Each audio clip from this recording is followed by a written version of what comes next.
بسم الله الرحمن الرحيم. الحمد لله الذي بيده مقاليد الفرج، الصلاة والسلام على صاحب الجبين الأبلج المبعوث بأقوم دين وأعظم منهج، صلوات ربي وسلامه عليه وعلى آله وأصحابه السرج. أما بعد، فأعوذ بالله من الشيطان الرجيم. وما خلقت الجن والإنس إلا ليعبدون. وقال الحق سبحانه وتعالى: كلوا من طيبات ما رزقناكم ولا تطغوا فيه فيحل عليكم غضبي ومن يحلل عليه غضبي فقد هوى. وقال النبي صلى الله عليه وسلم: تركتكم على المحجة البيضاء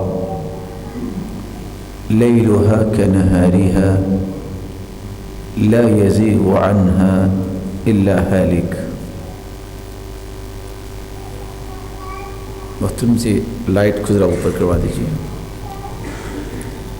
جن ساتھیوں سے گفتگو کرنی ہے ان کے مبارک اور روشن چہرے نظر تو آنے چاہیے.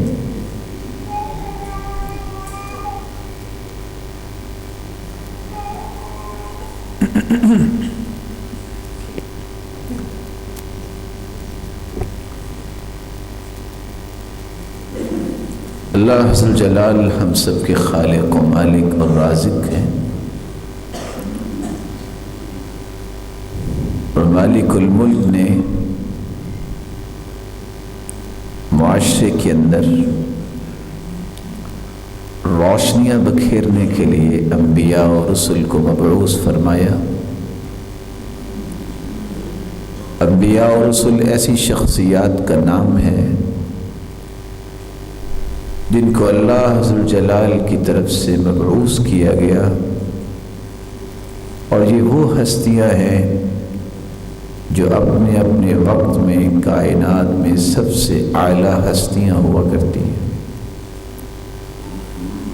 قوم کے ہر فرد کو جو ایک نہیں دسیوں تاریکیوں اور اندھیروں میں زندگی گزارتے تھے، ان تاریکیوں سے نکالنے کا کام اگر کیا اور روشنی کے سفر پہ گامزن کیا تو ان انبیاء علیہ السلام نے کیا. 1,24,000 پیغمبر، جن میں 315 رسول تھے، اور بقیہ انبیاء علیہ السلام تھے. انبیاء ان کو کہتے ہیں جو سابقہ اللہ کے فرامین اور شریعت کو ہی آگے لے کے چلتے ہیں،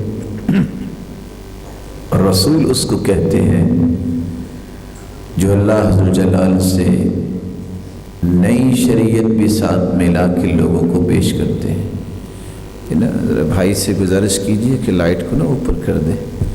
مجھے ایسے لگ رہا ہے کہ وہ پہلے بھی اسٹوڈیو میں بیٹھ کے ریکارڈنگ ہوتی ہے، ہمیں لائٹ ہی نظر آتی ہے، تو یہاں ان پیارے بھائیوں کو کم از کم بعد میں شریک کرنے کا موقع دیجیے.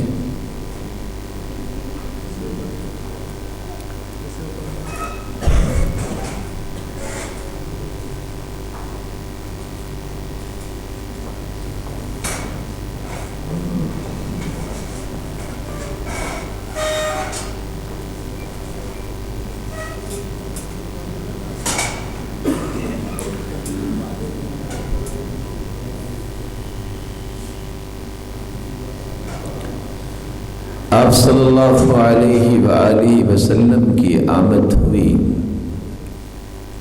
اور معاشرہ اس وقت بھی بہت ساری تاریکیوں میں پڑا تھا۔ آپ نے کس انداز سے ان اندھیروں کو ختم کیا اور اس امت کے افراد کو روشنی کے سفر پہ لگایا۔ یہ 1 سے 3 پھر 6 اور پھر 8 اور پوری دنیا کے اندر اسلام کی روشنی کیسے پہنچی؟ میں آپ کی خدمت میں چند وہ باتیں پیش کرنا چاہتا ہوں جس سے میری اور آپ کی زندگی کا سفر روشن ہو سکتا ہے۔ اس کا ایک ہی بنیادی راستہ ہے، جب تک میں اور آپ رسول اللہ صلی اللہ علیہ وسلم کے بتائے ہوئے طریقے کے مطابق اللہ کی محبت کو حاصل نہیں کرتے، اس وقت تک میری اور آپ کی زندگی میں روشنی نہیں آ سکتی۔ اور اللہ اور اس کے رسول کے بتائے ہوئے ان اصولوں کی روشنی میں کہ جن کو سمجھنے کے بعد انسان اللہ کے غضب سے بچ سکتا ہے، اللہ کے قہر سے بچ سکتا ہے، جب تک ان راہوں کو نہیں چھوڑتے اس وقت تک میری اور آپ کی زندگی میں روشنی نہیں آ سکتی۔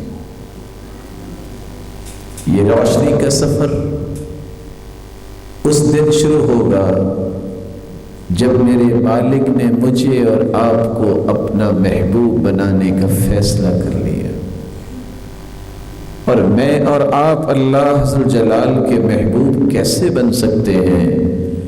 نہ تو رب تعالیٰ کے سامنے کسی رشوت کی بات کی جا سکتی ہے، نہ تو رب تعالیٰ کے سامنے اپنی طاقت کو دکھایا جا سکتا ہے، نہ رب تعالیٰ کے سامنے کسی عہدے اور منصب کو پیش کیا جا سکتا ہے۔ یہ ساری چیزیں تو دینے والا وہی ہے۔ اس کے سامنے تو صرف ایک چیز پیش کر سکتے ہیں کہ اللہ تیری توفیق سے اسلام اور ایمان کو قبول کیا، یہ ہے ہمارا دل جس میں ہم نے اے میرے مالک تیرے سوا کسی اور کی محبت کو سجایا ہی نہیں، جگہ ہی نہیں دی۔ جب تک اس دل کے اندر رب تعالیٰ کی محبت نہیں آئے گی، رب تعالیٰ کی قربت نصیب نہیں ہو سکتی، اور نہ ہی رب تعالیٰ کا انسان محبوب بن سکتا ہے۔ اور جب تک انسان محبوب نہیں بنتا اس وقت تک اس کی زندگی کے اندر روشنی نہیں آ سکتی۔ اور یہ اللہ کا نظام ہے۔ سیدنا ابو ہریرہ رضی اللہ تعالی عنہ سے مروی ہے، صحیح مسلم کی روایت ہے، ان اللہ اذا احب عبدا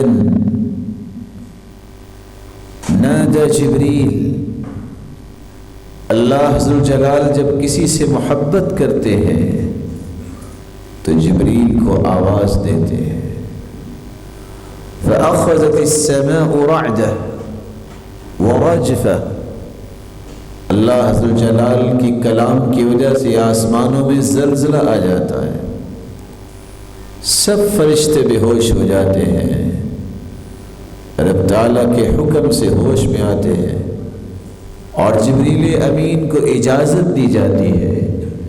جبریل امین سوال کرتے ہیں، ماذا یقول ربنا، ہمارے رب نے کیا فرمایا ہے؟ پھر خود ہی کہتے ہیں، یقول الحق، رب تعالیٰ تو حق ہی فرماتے ہیں۔ پھر اللہ ذوالجلال فرماتے ہیں، انی احب فلانا فاحبہ، جبریل مجھے فلاں سے محبت ہے، تم بھی اس سے محبت کرو، فیحبہ جبریل، تو جبریل بھی اس انسان سے محبت کرنے لگ جاتے ہیں۔ پھر جبریل کے ذریعے اعلان ہوتا ہے، آسمانوں میں جتنے فرشتے ہیں ان کو یہ اعلان کر کے بتایا جاتا ہے، ان اللہ احب فلانا، اللہ ذوالجلال نے فلاں سے محبت کی ہے۔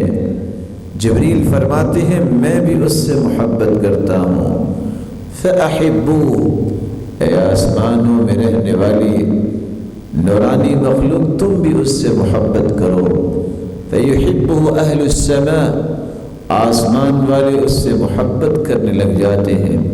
ثُمَّ يُوضَعُ لَهُ الْقَبُولُ فِي الْأَرْضِ، پھر اللہ عز و جلال ایک فرشتے کی ذمہ داری لگاتے ہیں، وہ آسمان دنیا پہ آ کے اعلان کرتا ہے، اے لوگو یہ وہ انسان ہے جس کو اللہ نے اپنا محبوب بنایا، جبریل نے اپنا محبوب بنایا اور تمام فرشتوں نے اپنا محبوب بنایا، تم بھی اس سے محبت کرو۔ یہ آواز دینے کی بات ہوتی ہے۔ صحیح الجامع کی دوسری روایت ہے، ان للہ ملائکۃ تنطق علی السنۃ بنی آدم بما فی المرء من الخیر والشر، اللہ کے کچھ نورانی فرشتے جن کا کام یہ ہے، ان للہ ملائکۃ سیارۃ فضلا، اللہ تعالیٰ کے کچھ ایسے فرشتے ہیں، موبائل فرشتے، ہر وقت ذمہ داری ان کی یہ ہے، وہ زمین پہ چلتے پھرتے ہیں، دیکھتے ہیں اللہ کے ذکر میں کون لگا ہے، دیکھتے ہیں رب کی یاد میں کون لگا ہے، دیکھتے ہیں رب کی کلام سے محبت کرنے والا کون ہے، کون سے خوش نصیب ہیں، سعادت مند ہیں، بختور ہیں جو بیٹھ کے اللہ کے تذکرے کر رہے ہیں۔ ان للہ ملائکۃ تنطق علی السنۃ بنی آدم بما فی المرء من الخیر والشر، ان فرشتوں میں ایسے فرشتے بھی ہیں جو بولتا تو انسان ہے لیکن ان انسانوں کی زبانوں پہ فرشتے بولتے ہیں، یہ بہت اچھا انسان ہے، یہ بڑا نماز کا پابند ہے، اس کا اخلاق بہت اچھا ہے، یہ بہت انسان سچ بولنے والا ہے، یہ بہت خیر خواہی کرنے والا ہے، یہ بڑوں کا احترام بہت کرتا ہے، اس سے تو چھوٹے بھی بہت محبت کرتے ہیں، معاشرے کے اندر ہر خیر کے لیے اس کا قدم سب سے آگے ہوتا ہے، یہ ہر نیکی میں سبقت لے جانے والا ہے۔ یہ سینٹنسز، یہ جملے، یہ کلمات میرے اور آپ کے کانوں پہ پہنچتے ہیں، یہ حقیقت میں انسان نہیں کہہ رہے ہوتے، یہ اللہ کے نورانی فرشتے کہہ رہے ہوتے ہیں۔ یہ محبت جس انسان کو مل جائے، یہ اللہ کی معیت کا مستحق ٹھہرایا جاتا ہے۔ معیت کے دو معنی ہیں، معیت عامہ، معیت خاصہ۔ عام معیت یہ ہے اللہ کا علم ہر جگہ موجود ہے، اللہ کی قدرت کائنات کے ذرے ذرے میں ہے، اور نصرت خاصہ، معیت خاصہ کا معنی یہ ہے کہ اس انسان کو اللہ کی مدد حاصل ہو گئی، اللہ کی نصرت حاصل ہو گئی، رب تعالیٰ ایسے انسان کی سرپرستی فرماتے ہیں، اس کے ہاتھ حرکت کرتے ہیں تو اللہ کی نگرانی میں اس کے ہاتھوں سے برائی نہیں ہوتی، اس کے قدم اٹھتے ہیں تو اللہ کی نگرانی میں یہ قدم برائی کی طرف نہیں اٹھاتا، اس کی سوچ کے دھارے اللہ تعالیٰ کے کنٹرول میں ہوتے ہیں، یہ برائی نہیں سوچتا، اس کی سوچ ہمیشہ مثبت ہوتی ہے، پازیٹیو تھنکنگ سے آگے یہ کراس نہیں کرتا، نیگیٹیوٹی تو اس کے قریب آتی نہیں، کیونکہ اللہ کی نصرت اسے مل گئی، اللہ کا محبوب بن گیا، رب تعالیٰ نے اسے اپنی قربت عطا کر دی، ایسی قربت اس کی سوچ سے لے کے اس کی نظر اٹھتی ہے تو حرام کی طرف نہیں، اس کے کانوں میں کوئی بات آتی ہے تو اچھائی کی آتی ہے، کیونکہ یہ وہ انسان ہے جس کے بارے میں اللہ کے رسول نے فرمایا تھا، مثل المؤمن مثل النحل، مومن کی مثال تو شہد کی مکھی کی مثال ہے، لا تأکل الا طیبا ولا تضع الا طیبا، شہد کی مکھی کیسے وہ کھاتی بھی عمدہ ہے نکالتے بھی عمدہ ہے، کیسے پھولوں کو چوستی ہے اور اس سے شہد نکلتا ہے، مومن بات کرتا بھی اچھی ہے اور سنتا بھی اچھی ہے، ایسا انسانی حقیقت میں روشنی کے سفر پہ گامزن ہوتا ہے، اور یہ وہ روشنی ہے نہ اس کو دنیا کے اندھیرے تکلیف دیتے ہیں، نہ اسے ضرورت ہوتی ہے کہ کوئی روشنی ہو، اس کا دل روشن، اس کا دماغ روشن، اس کی سوچ روشن، اس کے راستے روشن، اس لیے حدیث میں آتا ہے بشر المشائین فی الظلم الی المساجد، جو اندھیروں میں بھی مسجد کا رخ کرتا نظر آئے، بالتام بالنور التام یوم القیامہ، آگے بڑھ کے اس کو خوشخبری دے دیا کرو۔ تم جا تو رہے ہو مسجد کی طرف، اندھیرے میں، لائٹ نہیں ہے، راستہ نظر نہیں آ رہا، کوئی نالی بھی ہو سکتی ہے، پانی بھی ہوگا، لیکن تیری یہ تڑپ، تیرا یہ شوق، تیرا یہ ذوق اور تیری یہ تھرسٹ اللہ کو اتنی پسند ہے، حکم ہو گیا اس کو خوشخبری دے دو۔ صرف دنیا نہیں، قبر میں بھی اور حشر میں بھی رب تعالیٰ نے تیرے لیے روشنیوں کا بندوبست کر دیا ہے۔ اللہ کی قربت، اللہ کی محبت اس وقت تک انسان کو نہیں ملتی جب تک اللہ کے قہر سے بچنے والے کام نہیں کرتا۔ وہ کون سے کام ہیں جس وجہ سے دنیا کے راستے تاریک ہو گئے؟ وہ کون سے کام ہیں جن کو اختیار کرنے سے آج امت اندھیروں میں ہے، آج امت تاریکیوں میں ہے، آج جہالت کے دبیس پردے، آج عصبیت کی تاریکیاں، آج دشمنی، تعصب اور طرح طرح کی تاریکیوں سے امت کیوں نہیں نکل رہی؟ کتنی خوبصورت بات کہہ رہے تھے میرے معزز بھائی کہ آج امت ایک نہیں، آپ گنتے جائیں، ہر تاریکی کو اس نے چھونا سیکھ لیا۔ کاش یہ روشنیوں کو اپنے ہاتھوں میں لانے کی کوشش کرتے۔ اللہ ذوالجلال کے فرامین کی روشنی میں آپ کے سامنے 15 وہ خطرناک راستے پیش کرنا چاہتا ہوں جن پہ انسانیت چلی ہے تو رب کے قہر کے مستحق بنے ہیں، روشنیوں سے دور ہو گئے، اللہ کی محبت سے دور ہو گئے۔ سب سے خطرناک، سب سے برا راستہ اور سب سے بھیانک راستہ جو امت نے اختیار کر لیا ہے وہ شرک کا راستہ ہے۔ شرک کے راستے پہ چلنے والا کبھی روشنی نہیں لے سکتا۔ یہ ایسا تاریکیوں کا راستہ ہے، ایسا بھیانک راستہ ہے۔ اسی راستے سے تو رسول اللہ صلی اللہ علیہ وسلم نے امت کو نکالا تھا، اسی راستے سے وہ کھینچا تھا۔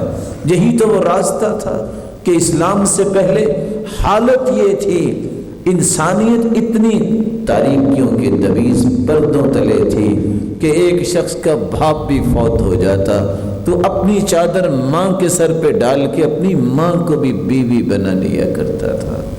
یہ تاریکیاں تو اللہ کے رسول نے دور کی تھی، اور یہی وہ تاریکی تھی۔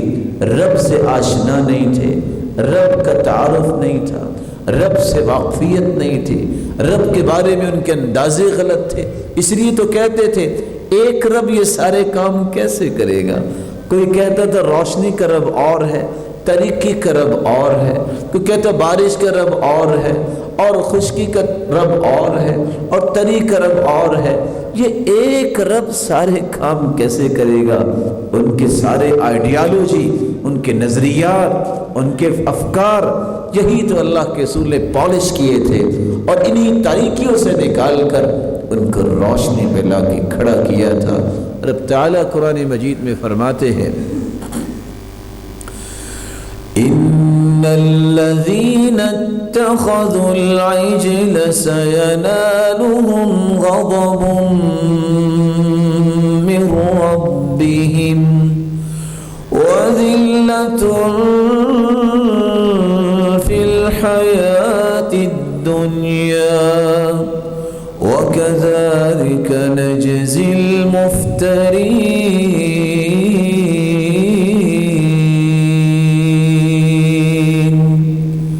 موسیٰ علیہ السلام اللہ تعالیٰ سے ہم کلامی کا شرف حاصل کرنے کے لیے جب جاتے ہیں، پیچھے سے قوم نے ایک بچڑا بنایا، اس کی پوجا کرنے لگ گئے۔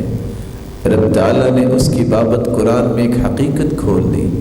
جنہوں نے بچڑے کو اپنا معبود بنا لیا، جنہوں نے اس کو پوجنا شروع کر دیا، سَيَنَالُهُمْ غَضَبٌ مِّن رَّبِّهِمْ، ان قریب رب تعالیٰ کا قہر ان کے پڑے گا۔ جب ان پہ قہر پڑے گا تو ہوگا کیا جو آج ہمیں پڑھنے کو ملتا ہے۔ پھر ہوا کیا؟ اللہ کے رسول فرماتے ہیں جب اس قوم کو جن کو من و سلوہ ملتا تھا، انہوں نے رب کی ان نعمتوں کا شکر ادا نہ کیا، رب کو پہچانا نہیں ہے، اس رب کی واقفیت حاصل نہیں کی، اس کی محبت کو اپنے دل میں پیدا نہیں کیا۔ اللہ نے محروم تو کیا ہی کیا، 40 سال تک یتیہون فی الارض فلا تأس علی القوم الفاسقین، اس طرح وہ دھکے کھاتے رہے، ان کو سمجھ ہی نہیں آ رہی جانا کدھر ہے، راستے کا تعین ہی نہیں ہو رہا، ان کو پتہ ہی نہیں کرنا کیا ہے، مقاصد حیات کیا ہے۔ آج بھی قوم اس شرک کے راستے میں چل نکلی، اس کو پتہ ہی نہیں ہے کرنا کیا ہے، اور حالت یہ نکلی بنی اسرائیل کی۔ اللہ کے رسول کا فرمان ہے فقدت امت من بنی اسرائیل، بنی اسرائیل کے قوم اللہ تعالیٰ کے اس زمین پر بسنے والی اچانک گم ہو گئی، اچانک گم ہو گئی۔ پھر اللہ کے رسول فرماتے ہیں کیسے گم ہوئی؟ اس پوری کی پوری قوم کو اللہ نے چوہا بنا دیا۔ کس وجہ سے چوہا بنایا؟ یہ وہ شرک تھا، یہ وہ جسم کی نمائش تھی جس کی وجہ سے رب تعالیٰ نے ان کو چوہا بنا دیا۔ اور روایت بتاتی ہے پھر رب تعالیٰ نے اس کی ایک اپنے پیغمبر کے ذریعے ایک دلیل پیش کروائی اور کہا دیکھو چوہیا کے سامنے آج بھی دودھ رکھا جائے، بکری کا دودھ ہوگا، یہ چوہیا پی لے گی، اور اگر اونٹنی کا دودھ رکھو تو یہ چوہیا دودھ نہیں پیتی۔ الا ما حرم اسرائیل علی نفسی، یعقوب علیہ الصلاۃ والسلام نے اپنے اوپر اونٹ کا گوشت اور اونٹنی کا دودھ حرام قرار دے دیا تھا۔ یہ قوم پوری کی پوری اللہ ذوالجلال نے اس کو چوہا بنا دیا۔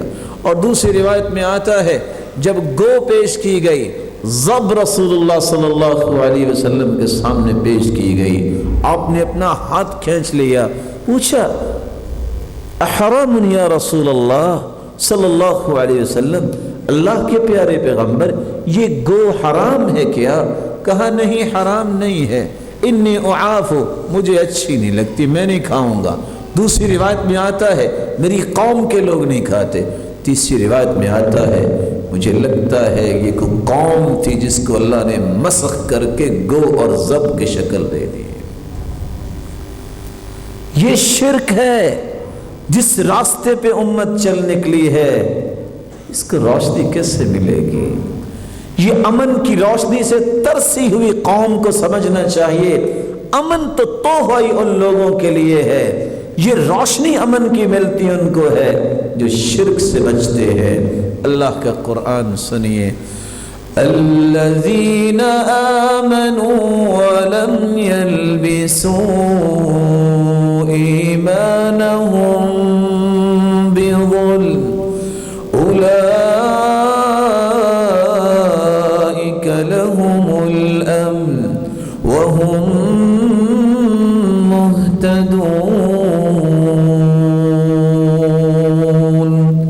الذین آمنوا، جو ایمان لائے، ولم یلبسوا ایمانہم بظلم، اور انہوں نے ایمان لانے کے بعد اپنے ایمان میں شرک کی آمیزش نہیں کی، وہ شرک نہیں کرتے۔ اللہ نے ان کے لیے 2 انعام رکھے ہیں، اولئک لهم الامن، امن ان لوگوں کے لیے، وہم مہتدون، اور ہدایت یافتہ بھی یہی لوگ ہیں۔ کیسا امن؟ ان کی سوچیں بھی امن پر مشتمل ہیں، اور ان کی افکار میں بھی امن ہے، ان کی زبان میں بھی نکلنے والے الفاظ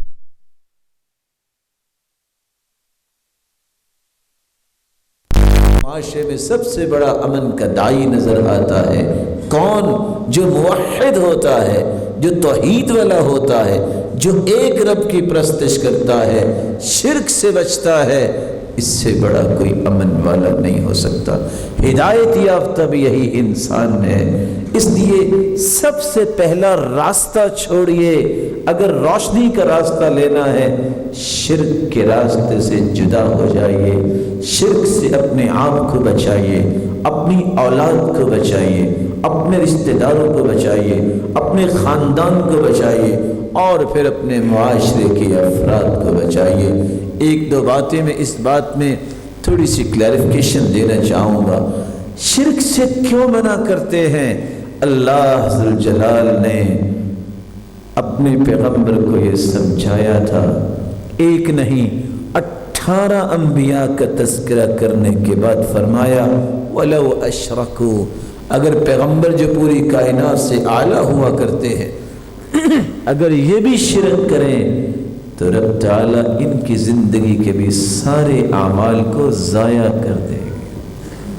انبیاء علیہم الصلاۃ والسلام۔ اس لیے میری اور آپ کی زبان میں توحید کو اختیار کرنے کے بعد یہ نہیں آنا چاہیے کہ فلاں تو گنج بخش ہے، آپ یہ کہیں وہ بہت نیک انسان ہے، وہ اللہ کا ولی تھا، وہ بہت صالح تھا، وہ بہت عبادت گزار تھا، اللہ نے اس کو بڑے کمالات سے نوازا تھا، لیکن خزانے دینا یہ اللہ کی شان ہے، نہ اللہ کے نام جیسے کسی کے نام ہے، نہ اللہ کی صفات جیسی کسی کی صفات ہے، نہ اللہ کی ذات جیسی کسی کی ذات ہے۔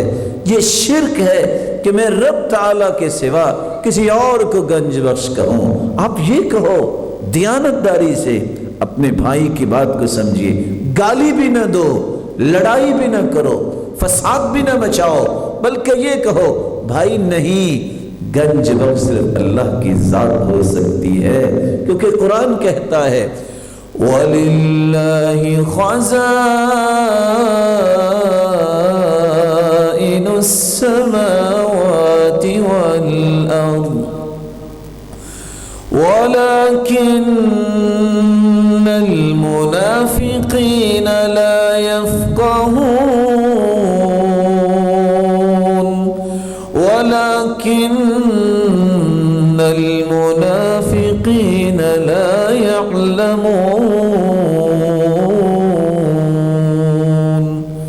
زمین و آسمان کے خزانوں کا مالک تو اللہ ہے، لیکن یہ بات نہ تو منافقوں کی سمجھ میں آتی ہے اور نہ ہی اس کو منافق جانتے ہیں۔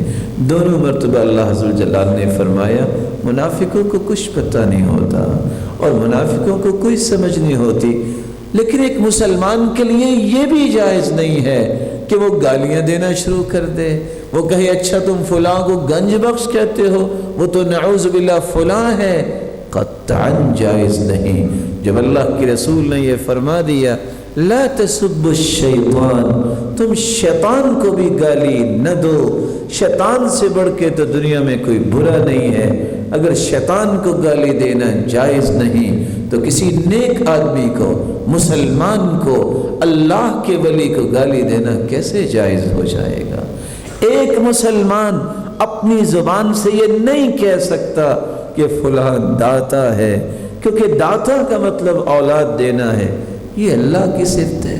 آپ یہ کہہ سکتے ہیں وہ بہت صالح انسان تھا، وہ بہت ہی اللہ ذوالجلال کے قریب انسان تھا، وہ اللہ کا بہت بڑا ولی تھا، اس کی بہت ساری نیکیاں تھیں، لیکن وہ اللہ نہیں ہو سکتا، وہ اللہ ذوالجلال کی صفات اپنے اندر پیدا نہیں کر سکتا، کیونکہ قرآن کہتا ہے اور میری اور آپ کی روشنی کا سفر اس کا تعین کرتا ہے تو قرآن ہی کرتا ہے۔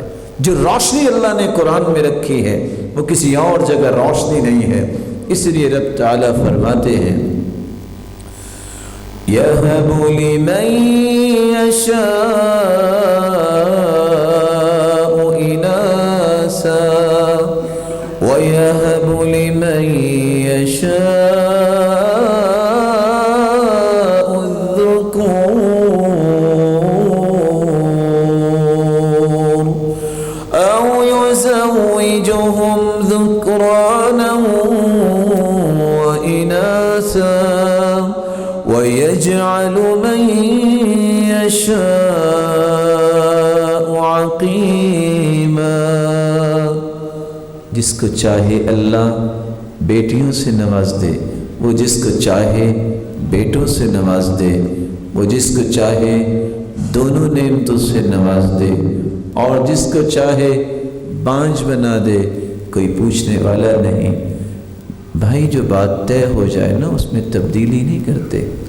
اس بھائی سے نا آپ ذرا بات کیجئے، شاید میری آواز ان تک نہیں پہنچ رہی، آپ آرام سے بیٹھیے، اجر اللہ تعالیٰ دے گا۔ تو آپ اس کو اوپر کر دیں، مجھے بھی کچھ نظر آنے دیں۔ رسول اللہ صلی اللہ علیہ وآلہ وسلم نے یہ اعتقاد ہی سمجھایا تھا، اس لیے کسی مسلمان کے لیے جائز نہیں ہے کہ اس طرح کے الفاظ بولے۔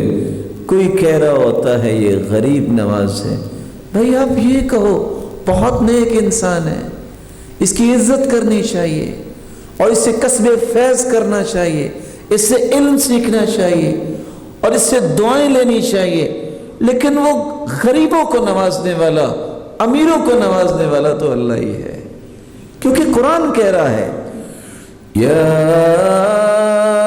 ایھا الناس انتم الفقراء الی اللہ واللہ هو الغنی الحمید۔ اے لوگو تم سارے کے سارے کلاش ہو، تم تو سارے فقیر ہو، غنی ذات کون سی ہے؟ وہ اللہ کی ذات ہے۔ غریبوں کو بھی وہی دیتا ہے، امیروں کو بھی وہی دیتا ہے۔ یہ کلمات مت بولیے کہ فلاں غریب نواز ہے، وہ اللہ کا نیک بندہ ہے، وہ اللہ کا ولی ہے، لیکن اللہ نہیں ہو سکتا۔ ایسے جذبات ایک مومن کے نہیں ہوتے۔ فلاں تو مشکل کشا ہے، مشکل کشائی صرف اللہ ہی کر سکتے ہیں۔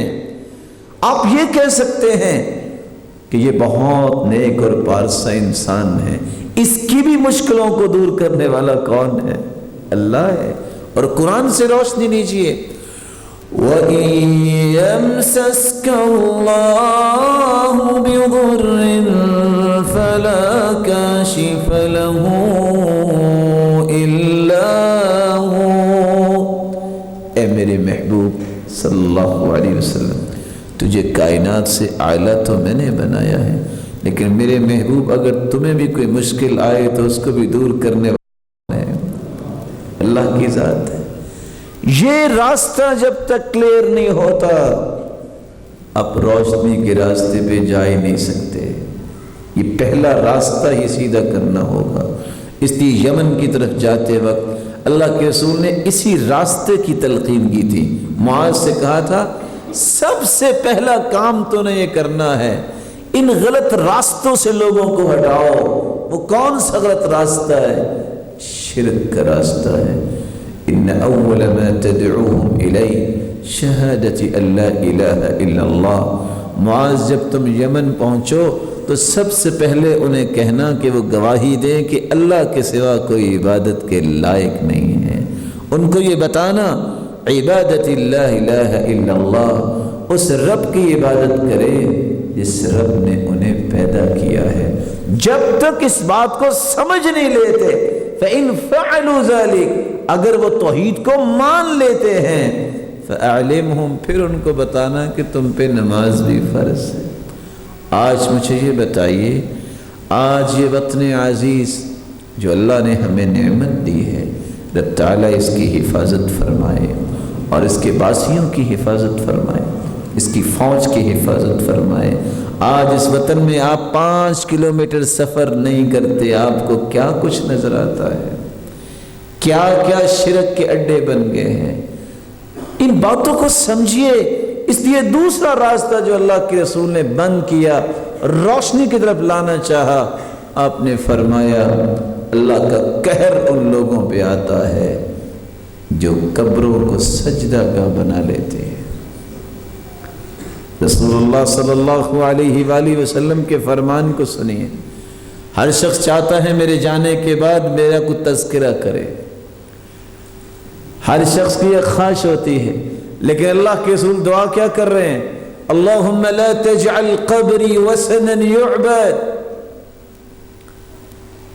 اللہ میری قبر کو ایسا نہ بنانا کہ یہ بت بن جائے اور اس کی لوگ پوجا شروع کر دیں۔ لا تتخذوا قبری عیدا، میری قبر کو بھی میلہ گاہ نہ بنا لینا۔ یہ اللہ کے رسول فرما رہے ہیں۔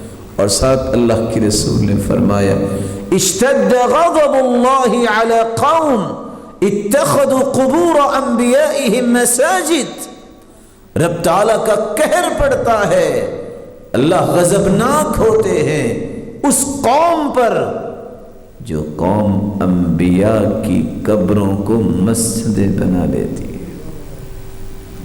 انبیاء سے بڑھ کے بھی کوئی ہستیاں ہو سکتی ہیں؟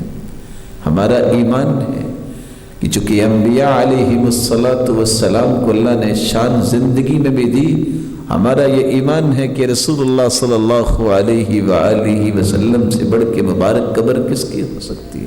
اور اللہ کے رسول نے تو اس سے بھی منع کر دیا۔ یہ جو دوسرا راستہ ہے، جب تک یہ راستہ بند نہیں ہوگا آپ روشنی کے راستے پہ کیسے آئیں گے؟ آپ کے فرامین پہ غور کیجئے۔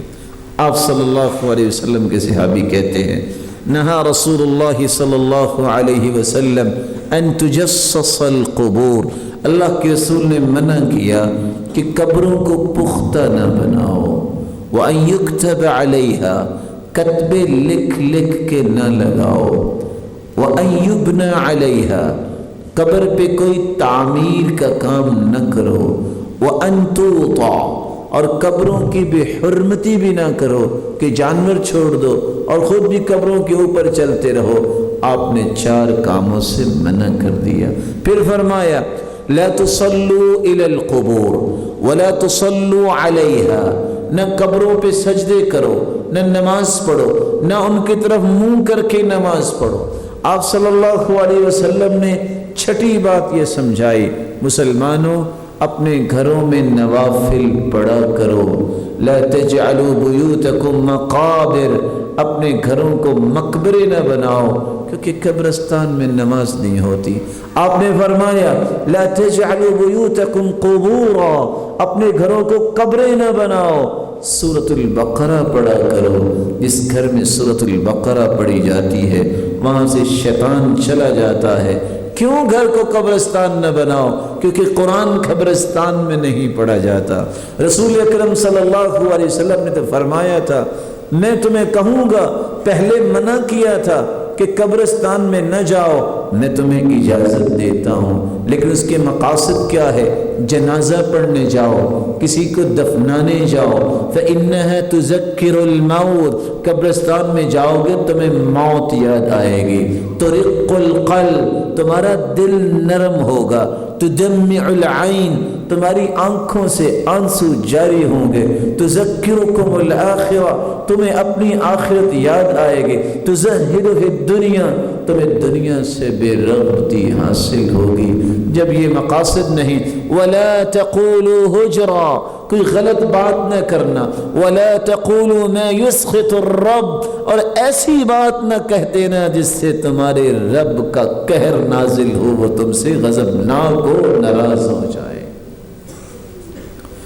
رسول اللہ صلی اللہ علیہ وآلہ وسلم کے بارے میں صحابی کہتے ہیں کہ میں نے خود اللہ کے رسول صلی اللہ علیہ وسلم کی مبارک قبر کو دیکھا، رأیت قبر النبی صلی اللہ علیہ وسلم شبرا او نحو شبر، میں نے دیکھا کہ آپ صلی اللہ علیہ وسلم کی قبر مبارک زمین سے 1 بالشت اونچی تھی یا اس کے برابر۔ یہ صحابی کہہ رہے ہیں، اور سیدنا علی رضی اللہ تعالیٰ عنہ سے اس لیے کہا تھا اللہ کے رسول نے جاؤ، وَلَا قَبْرًا مُشْرِفًا إِلَّا سَوَّيْتَ وَلَا تِمْثَالًا إِلَّا طَمَسْتَ، جو بھی تمہیں مورتی نظر آئے اس کو مٹا دو، جو بھی قبر اٹھی نظر آئے اس کو برابر کر دو۔ صحیح مسلم کی روایت ہے، آج امت نے زندہ سے پیار کرنا چھوڑ دیا اور مردے سے پیار کرنا شروع کر دیا۔ یہی رشتہ دار بیچارہ بیمار بھی ہوتا ہے، یہی رشتہ دار بیچارہ ضرورت مند بھی ہوتا ہے، یہی رشتہ دار بیچارہ کسی مصیبت میں بھی ہوتا ہے، کوئی قریب نہیں پھٹکتا، کوئی آتا نہیں ہے، جب فوت ہو جائے تو بہت پیار شروع ہو جاتا ہے۔ وہی قوم جس کو دیکھتی ہے کہ اس کے پاس لباس بھی نہیں ہے، وہ اللہ کا بندہ ہے، اس کو لباس پہنچاؤ، اس کو غسل کرواؤ، اس کو اچھا انسان بناؤ۔ اور لوگ کیا کہتے ہیں، جتنا لباس سے انسان زیادہ عاری ہے اتنا وہ زیادہ پہنچا ہوا ہے۔ میری تو یہ سوچ نہیں آج تک بن سکی کہ یہ مینٹالٹی کہاں سے مل گئی۔ اللہ کے رسول تو فرماتے ہیں بال بکھرے ہوئے صرف دیکھے اللہ کے رسول نے، آپ غصے میں آ گئے. آپ نے فرمایا الیس فی بیتہ ما یسکن رأسہ، اور اس کے گھر میں پانی بھی نہیں ہے کہ بال سیدھے کر لے. انما هو الشیطان، یہ تو شیطان لگ رہا ہے. رسول اللہ صلی اللہ علیہ وسلم نے پاکیزگی طہارت سکھائی ہے. جو بیچارے غریب کو کھانا دینے کے لیے تیار نہیں ہے، جو اس اللہ کے نیک بندے کو، اللہ کے بندے کو کھانا دینے کے لیے تیار نہیں ہے، بعد میں اس سے سب کچھ مانگنے کے لیے تیار ہو جاتا ہے.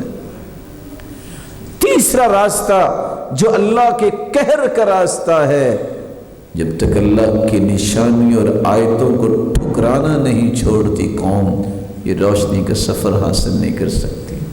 یہ کیسی روشنی لینا چاہتی ہے قوم، یہ روشنی کے بٹن اس کے ہاتھ میں وہ توڑ دے، جہاں سے روشنی آنی ہے اس کی طرف چہرہ ہی نہ کرے، کہاں سے روشنی آئے گی؟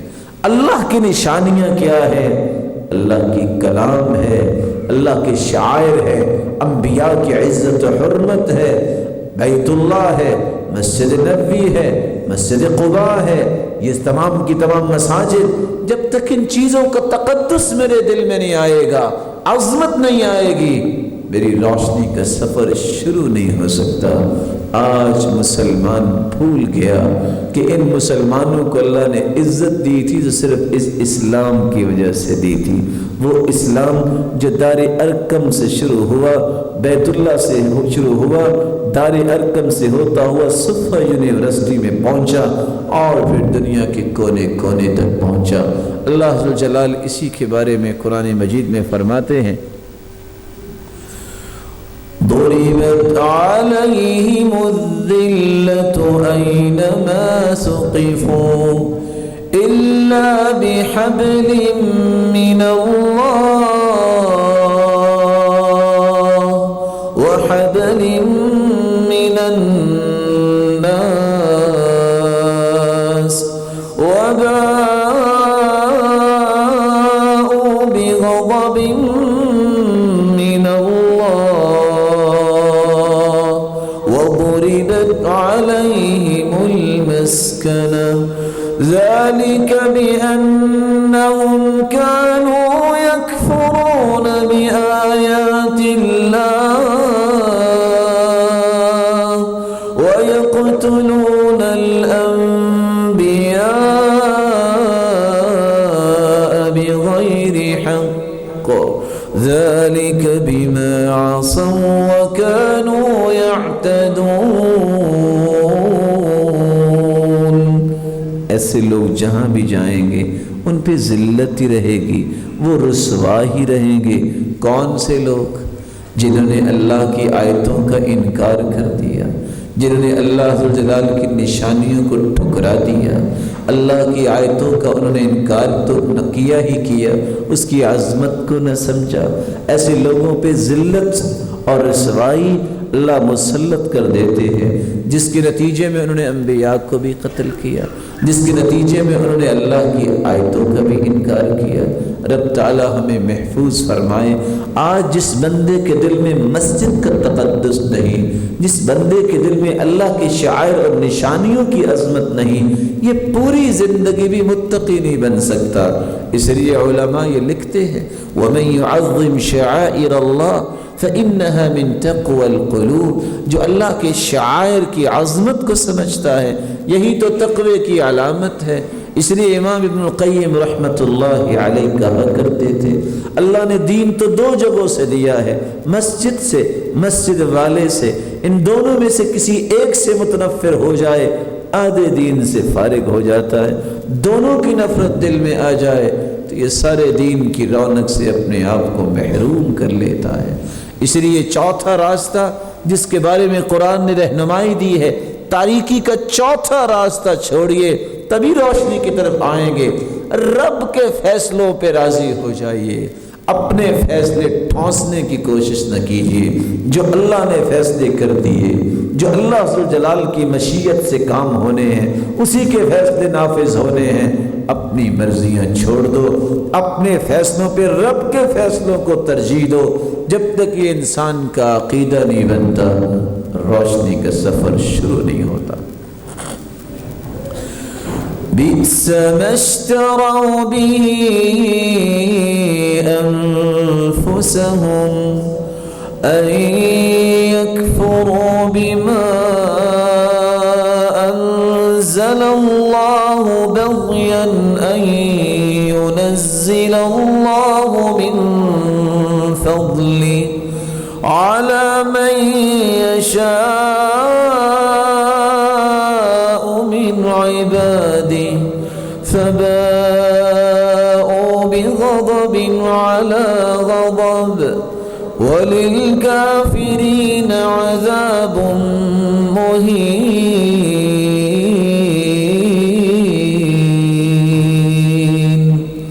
بہت برے فیصلے تم نے کیے، بغاوت کرتے ہوئے، حسد کرتے ہوئے، عصبیت کرتے ہوئے، تعصب، کہیں لسانی تعصب ہے، آج کہیں صوبائی تعصب ہے، کہیں تنظیمی تعصب ہے، کہیں خاندانی تعصب ہے۔ یہی کام تو ان لوگوں نے کیے جو تاریکیوں میں تھے۔ اسی عصبیت کی وجہ سے رب کی طرف سے جو فیصلے نازل ہوئے تھے ان کو ٹھکرا دیا۔ اللہ جس کو چاہے فضل سے نواز دے، جس کو چاہے محروم کر دے۔ کوئی ہے کون پوچھنے والا؟ وہ تو مالک ہے، تو بہت بڑا بادشاہ ہے، فعال لما یرید ہے۔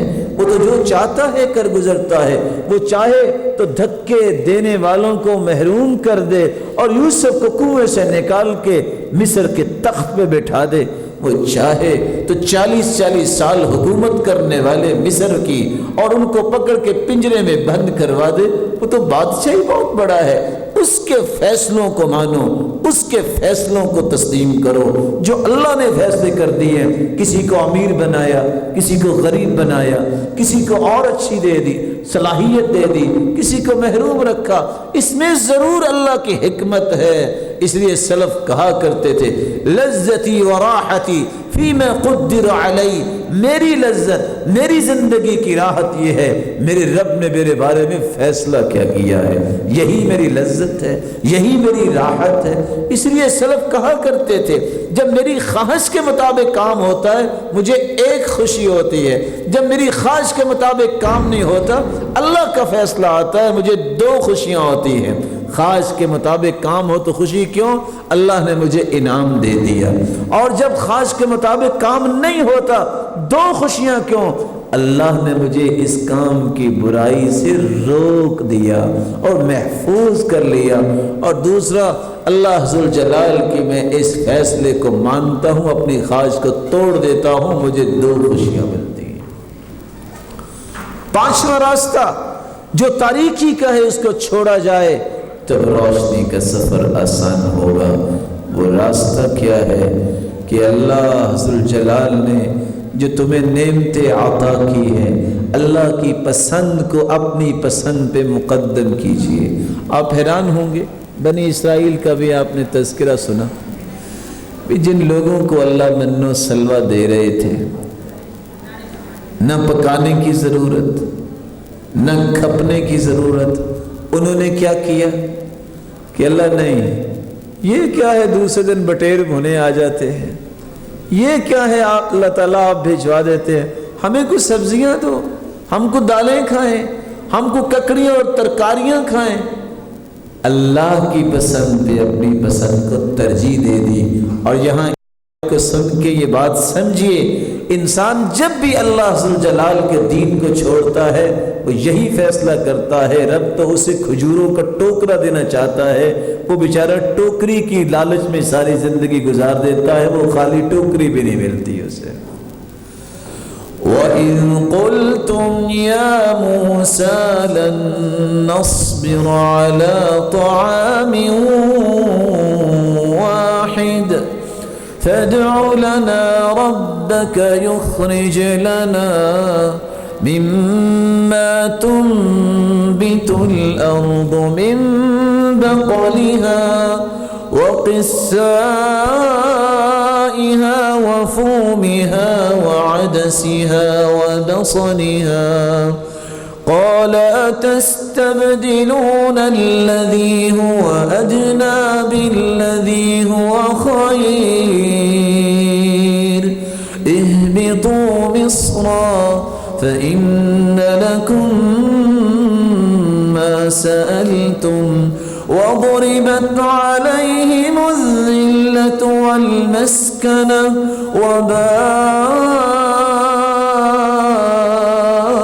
وباءوا بغضب من الله ذلك بأنهم كانوا يكفرون بآيات الله ويقتلون النبيين بغير الحق ذلك بما عصوا وكانوا يعتدون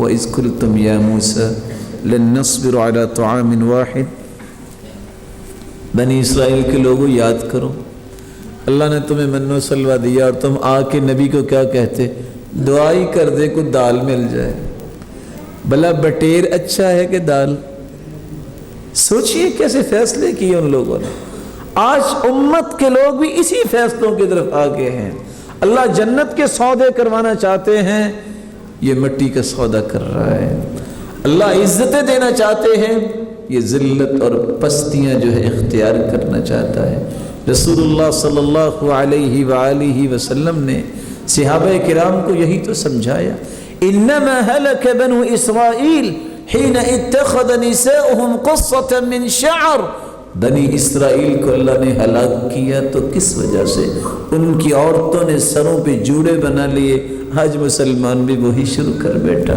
لعن اللہ الواشمات والمستوشمات والنامصات والمتنمصات المتفلجات المغیرات خلق اللہ لعنت ہے ایسی عورت پر جو پلکنگ کرتی ہے یا کرواتی ہے جو تھریڈنگ کرتی ہے جو کرواتی ہے جو اپنے جسم پہ سیاہی بھرتی ہے یا بھرواتی ہے یا نقلی بال لگواتی ہے یا لگاتی ہے یہ تو ملعون کام ہے یہ تو عزت والے کام نہیں ہے اللہ نے جو عزت دی ہے اس کی حفاظت کرنے سے روشنی کا سفر ملے گا یہ تو تاریکیوں کا سفر ہے یہ تو گزر گئے لوگ اور عبرت بنا دیا اللہ تعالیٰ نے نمونہ بنایا ہے تو صحابیات کو بنایا ہے نمونہ بنایا ہے تو صحابہ کو بنایا ہے رول ماڈل بنایا ہے تو ان ہستیوں کو بنایا ہے قدوہ اور نمونہ بنایا ہے تو محمد الرسول اللہ صلی اللہ علیہ وسلم کو بنایا ہے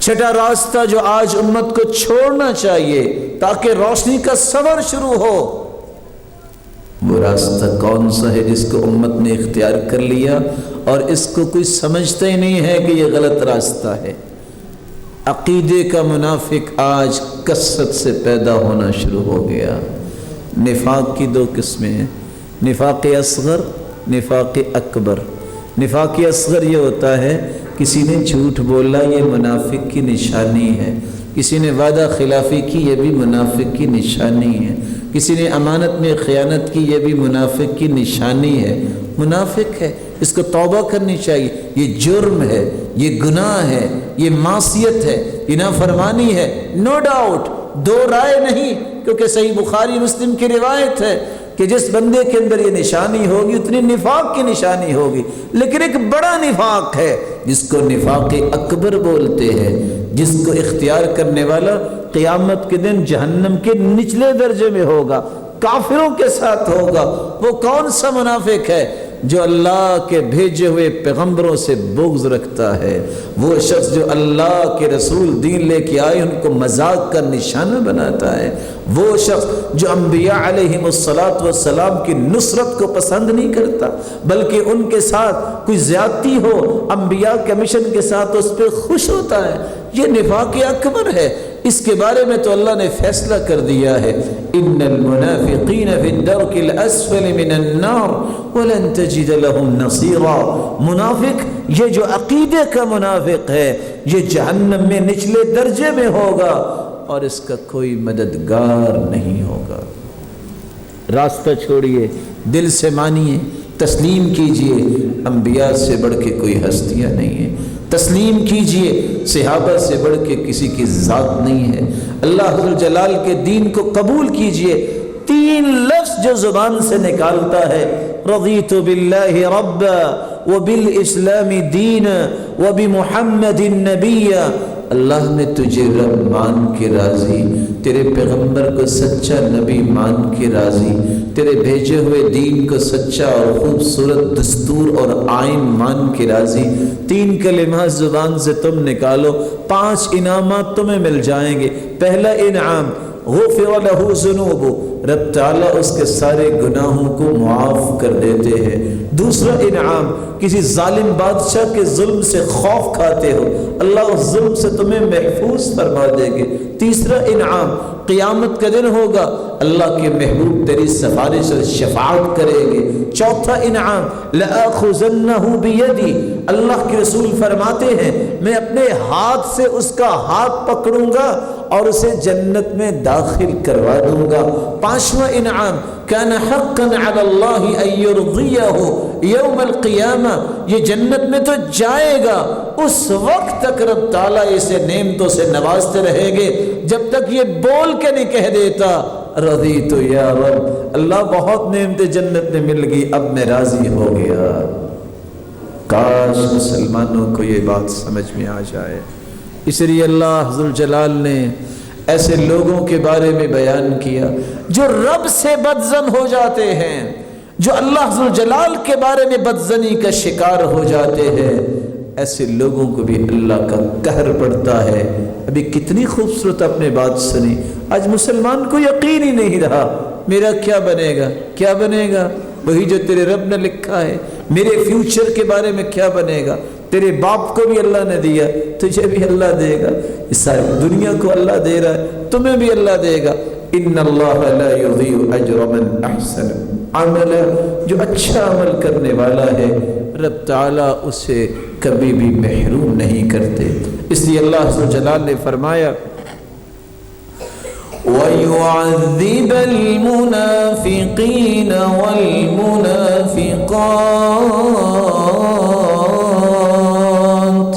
وَالْمُشْرِكِينَ وَالْمُشْرِكَاتِ الظَّانِّينَ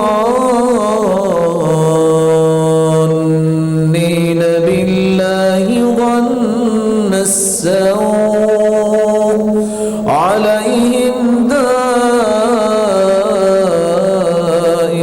السَّوْءِ وَغَضِبَ اللَّهُ عَلَيْهِمْ وَلَعَنَهُمْ وَأَعَدَّ لَهُمْ جَهَنَّمَ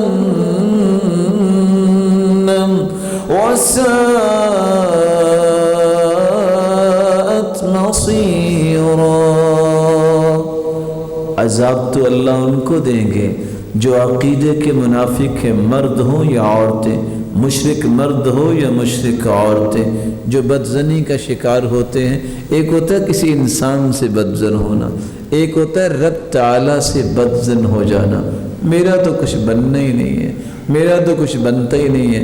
اور اللہ کے بندے، تو 5 مہینے بعد دنیا میں آیا اور تیرے رزق کی پلاننگ تو مکمل کر کے اللہ نے اس سے پہلے بھجوا دی تھی۔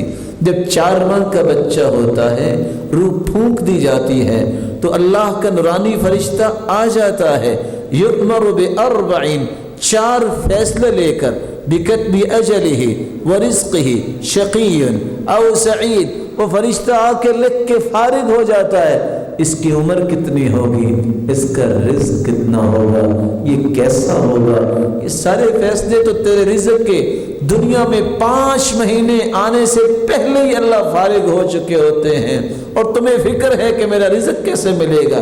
انس رضی اللہ تعالی عنہ روایت کرتے ہیں رسول اللہ صلی اللہ علیہ وسلم نے فرمایا تھا لن تموت نفس حتى تستكمل رزقها فاتقوا الله واجملوا في الطلب۔ دنیا میں جو بھی آیا ہے وہ اپنا رزق کھا کے ہی فوت ہوتا ہے، کبھی اس کو موت نہیں آ سکتی، جو لکھوا کے آیا ہے وہ کھا کے ہی فوت ہوگا۔ اس لیے تم اچھی بات کا مطالبہ اللہ سے کیا کرو، اور اچھی بات کیا ہے، تقوی اختیار کرو۔ حسن بصری رحمۃ اللہ علیہ سے کسی نے پوچھا آپ کو کبھی پریشان نہیں دیکھا ہم نے، تم بھی انسان ہو، تمہیں بھی پیٹ لگا ہے، تمہیں بھی پریشانی آئی ہوگی، لیکن آج تک سوائے مسکراہٹوں کے تمہارے چہرے پہ رونق کے کچھ نظر نہیں آیا، سبب کیا ہے؟ انہوں نے پھر مسکرا کے کہا 4 چیزیں اس کا سبب ہے. علمت بأن رزقی لن یأخذہ غیری فاطمئن قلبی لہ. لوگوں کو یقین نہیں ہے، مجھے یقین ہو گیا ہے کہ جو میرا رزق ہے وہ میں نہیں کھانا ہے، دنیا کی کوئی طاقت اسے استعمال نہیں کر سکتی، اس لیے میرا دل مطمئن رہتا ہے. وعلمت بأن عملی لن یقوم به غیری فاشتغلت به.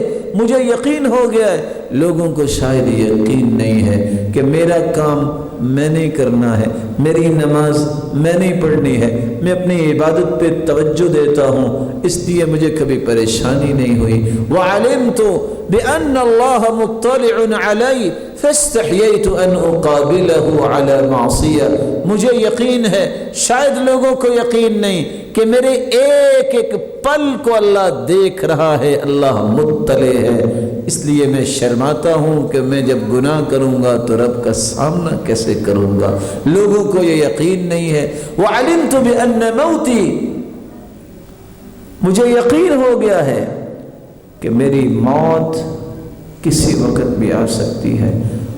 فأعددت الزاد للقاء اللہ. اس لیے میں اس موت کی تیاری میں لگا رہتا ہوں. لوگوں کو موت کا یقین نہیں ہے. یہ 4 راز بتائے حسن بصری نے جس وجہ سے زندگی میں کبھی ان کو پریشانی نہیں آئی اور ان کے چہرے پہ رونق ہی تھی، مسکراہٹ ہی تھی، اور اللہ حضر جلال کے دین کو پھیلاتے پھیلاتے دنیا سے چلے گئے. آج یہ روشنی کے راستے جن کا بھی تذکرہ آپ نے سنا اس وقت تک نہیں مل سکتے جب تک تاریک راستے آپ چھوڑتے نہیں. اس لیے اللہ نے پہلے اپنا نام نہیں دلوایا، پہلے کہا ہے لا الہ، پھر کہا الا اللہ. کوئی معبود برحق نہیں، اللہ ہے. پہلے غلطیاں تو چھوڑو، پہلے غلط راستے تو چھوڑو، تاریک راستوں کو چھوڑو، تبھی روشنیوں کی طرف آؤ گے. غلط عادت چھوٹے گی، اچھی عادت کی معرفت ملے گی، اچھی عادتوں کو اپنانے والے بن جاؤ گے. 7واں اور 8واں راستہ جس کو آج امت اختیار کر بیٹھی، کسی کو معمولی سا بھی اللہ نے شان دے دی، وہ رب کو بھول جاتا ہے اور اپنے آپ کو ہی رب بنا لیتا ہے. رسول اللہ صلی اللہ علیہ وسلم نے فرمایا اشتد غضب اللہ علی رجل تسمى ملک الاملاک.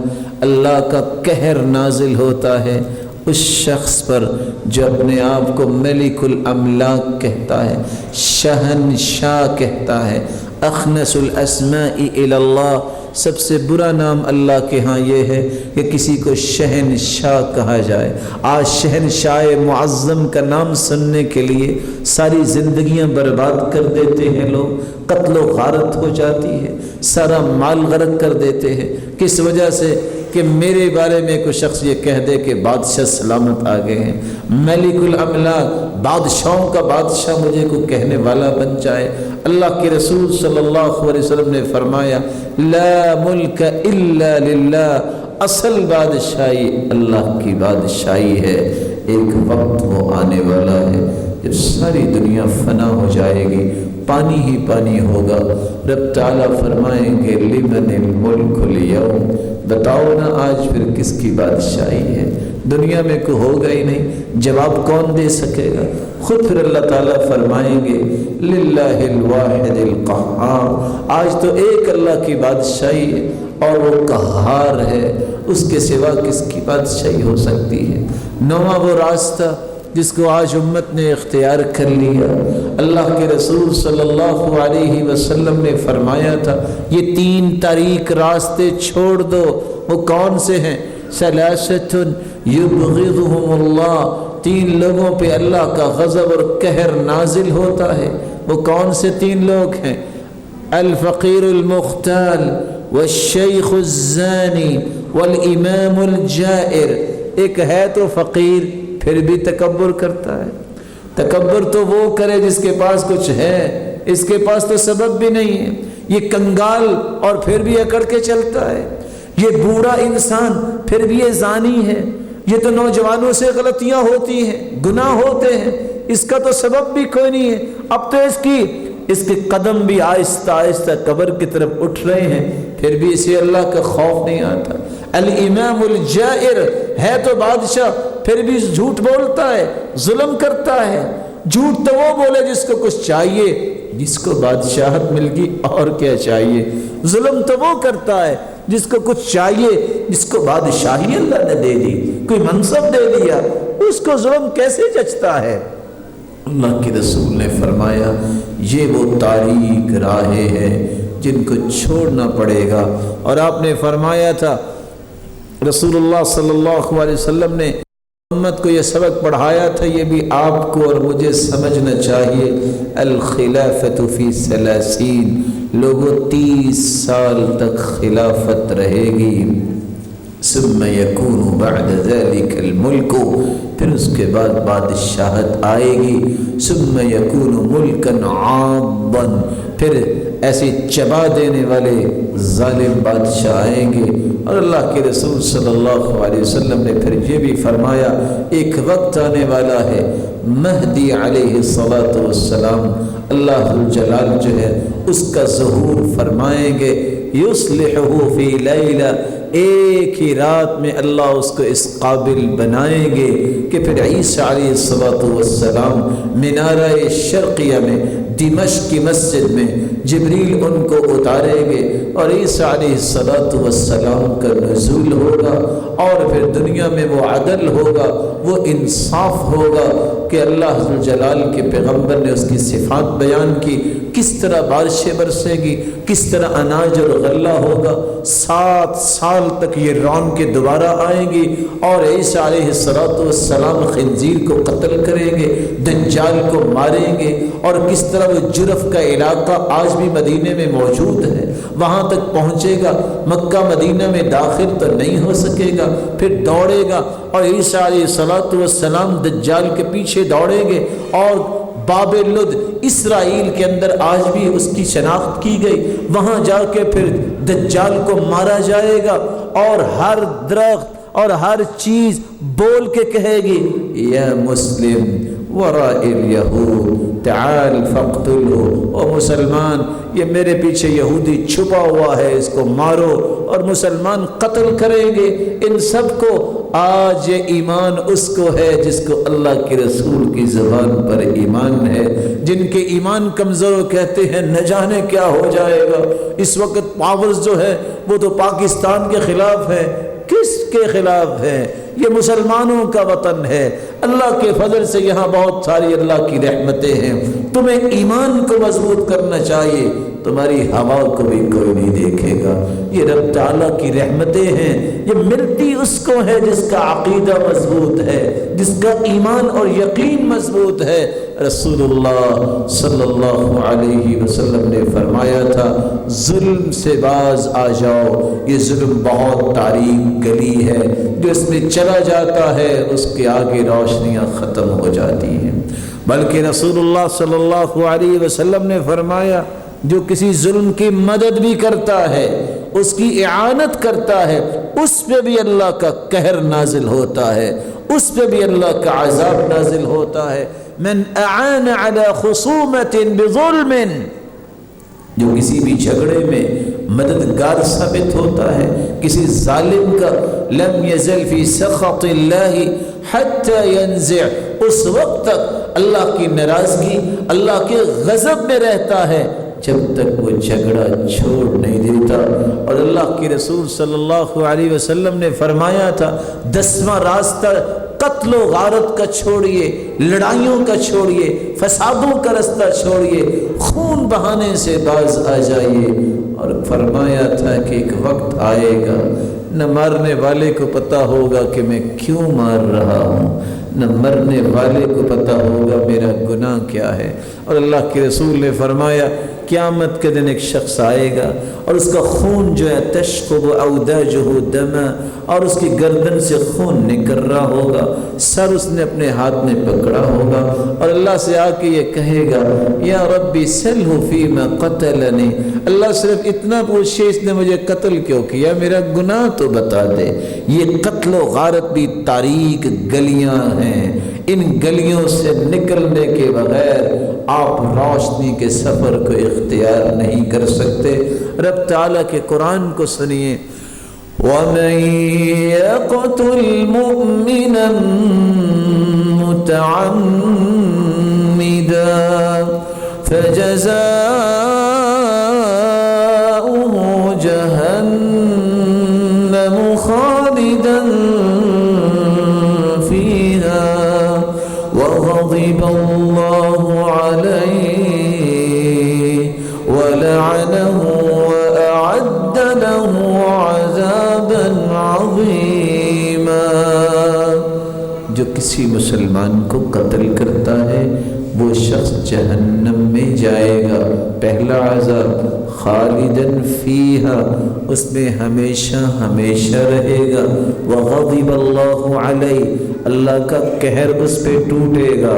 ولعنہ، اللہ کی پھٹکار اور دھتکار اور لعنت اس شخص پہ آئے گی۔ وأعد له عذابا عظیما، اور اللہ نے اس کے لیے دردناک عذاب تیار کر رکھا ہے۔ یہ قوم یہ بات سمجھے تو صحیح، چھوٹی سی بات پہ قتل کر دینا، چھوٹی سی بات پہ معصوم بچوں کو مار دینا، چھوٹی سی بات پہ عورتوں کو مار دینا، پورے پورے خاندان، پورے پورے گھر اس وقت قتل و غارت کا شکار ہو جانا، یہ کون سی دانش ہے؟ یہ کون سی عقل مندی ہے؟ ان تاریکیوں کو تو چھوڑو نا۔ اس لیے ارادہ کرو جتنے میری بات سن رہے ہیں، زندگی میں کبھی کسی کو قتل کرنے کا ارادہ نہ کرنا، کیونکہ اللہ کے رسول کا فرمان ہے لو ان اہل السماوات والارضین اشترکوا فی دم واحد لأکبہم اللہ فی النار، اگر ساتوں آسمانوں کی مخلوق جو کھربوں کی تعداد میں فرشتے ہیں، ساتوں زمینوں کی مخلوقات، یہ 14 کے 14 طبق اگر ایک مومن کے شریک ہو جائیں قتل میں، لَأَكَبَّهُمُ اللَّهُ فِي النَّارِ، اللہ ذوالجلال ایک مومن کے قتل کے بدلے 14 کے 14 طبق الٹے جہنم میں ڈال دیں گے۔ کیسے روشنی کا سفر ہوگا جب تک ان تاریکیوں کو چھوڑا نہیں جائے گا؟ اور 11واں راستہ رسول اللہ صلی اللہ علیہ وآلہ وسلم پر قرآن نازل ہوتا ہے، یا الذين آمنوا لا تتولوا قوما غضب الله عليهم قد يئسوا من الآخرة كما يئس الكفار من أصحاب القبور۔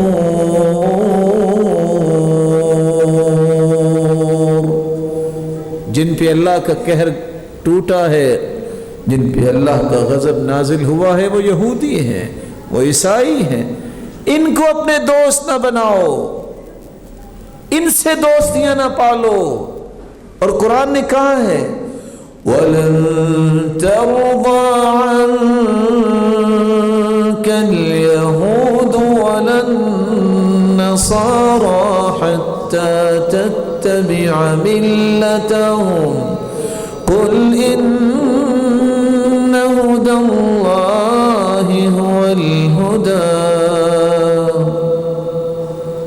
یہودی اور عیسائی اس وقت تک تم سے راضی نہیں ہو سکتے مسلمانوں جب تک تم یہودی اور عیسائی نہ بن جاؤ، یہ راضی نہیں ہو سکتے۔ اور قرآن نے کہہ دیا ہے سب سے بڑا دشمن تمہارا یہودی ہے۔ کیا فرمایا؟ لَتَجِدَنَّ أَشَدَّ النَّاسِ عَدَاوَةً لِلَّذِينَ آمَنُوا الْيَهُودَ وَالَّذِينَ أَشْرَكُوا۔ مسلمانوں سب سے بڑا دشمن تمہارا یہودی ہے، پھر مشرک ہے۔ آج ہم یہودی کو دشمن سمجھتے ہی نہیں ہیں۔ اللہ کے رسول صلی اللہ علیہ وسلم پر یہ قرآن نازل ہوا اور آپ حیران ہوں گے کارل بوکائی یہودی مسلمان ہوا تو اس آیت کو پڑھ کے۔ کس لیے مسلمان ہوا؟ کہتے 1400 سال ہو گئے یہ آیت نازل ہوئی ہے اور 1440واں سال چل رہا ہے۔ وہ اپنے دور میں کیا کہتا ہے کہ آج تک کسی ایک سال بھی یہودیوں نے مسلمانوں سے دشمنی کم نہیں کی. اس کا مطلب ہے کہ قرآن سچا ہے اور میں مسلمان ہوتا ہوں. لیکن مسلمان کو یقین نہیں آ رہا. وہ کہتا ہے جب تک یہودیوں سے ہم اپنی محبت کی یہ پینگے نہیں ڈالیں گے اس وقت تک تو کام ہی نہیں چل سکتا. اس کا مطلب ہے کہ دنیا کا نظام تو پھر اللہ کے ہاتھ میں نہیں ہے، ان کے ہاتھ میں ہے. جب تک یہ حیض اور ایتھکس کی جنگ انسان جیتتا نہیں ہے اور سمجھتا نہیں ہے کہ سارے کام تو اللہ کے ہاتھ میں ہیں، اس وقت تک یہ روشنی اسے کیسے ملے گی.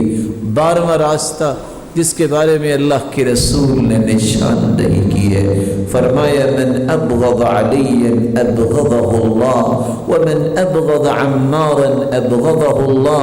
جو علی اور عمار سے بغض رکھتا ہے، جو صحابہ سے بغض رکھتا ہے، اللہ کا قہر اس پہ ٹوٹے گا اور اللہ اس پہ غضبناک ہوں گے. یہی تو وہ ہستیاں ہیں صحابہ جن کے بارے میں صحابی خود کہتے ہیں لَمُقَامُ أَحَدِهِمْ مَعَ رَسُولِ اللَّهِ صلی اللہ علیہ وسلم خَيْرٌ مِّنَ الدُّنْيَا وَمَا فِيهَا. اور دوسری روایت میں آتا ہے وَلَوْ عُمِّرَ عُمَرَ نُوح. اگر کسی کو نوح علیہ السلام جتنی زندگی مل جائے، ساری زندگی عبادت کرتے کرتے گزار دے، ایک گھڑی جو اللہ کے رسول کے ساتھ صحابی نے گزاری ہے، اس ایک گھڑی کا مقابلہ یہ ساری عبادت نہیں کر سکتی.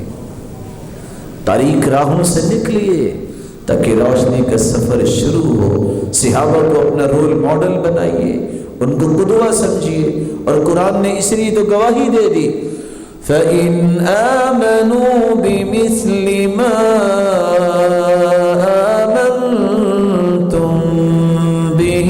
فقد اهتدوا وإن تولوا فإنما هم في شقاق